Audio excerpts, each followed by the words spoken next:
What's going on, everyone? Jack here with MarineMax Sarasota, and today we are aboard something really special.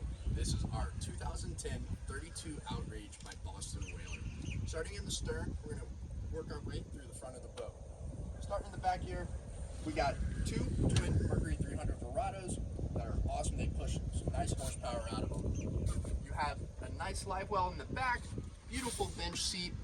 Behind me here, you have another little prep area. You've got another live well, a sink, and some storage for all that tackle and line and all that kind of good stuff. As we move up to the cockpit, we have two twin 12-inch Ray Marine screens. You have a Mercury vessel view and Fusion radio with speakers all throughout the whole boat.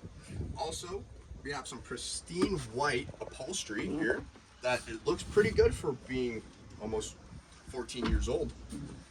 As we move up to the cockpit, as we move up here to the bow, you have plenty of room for the entire family. You have more seating right here.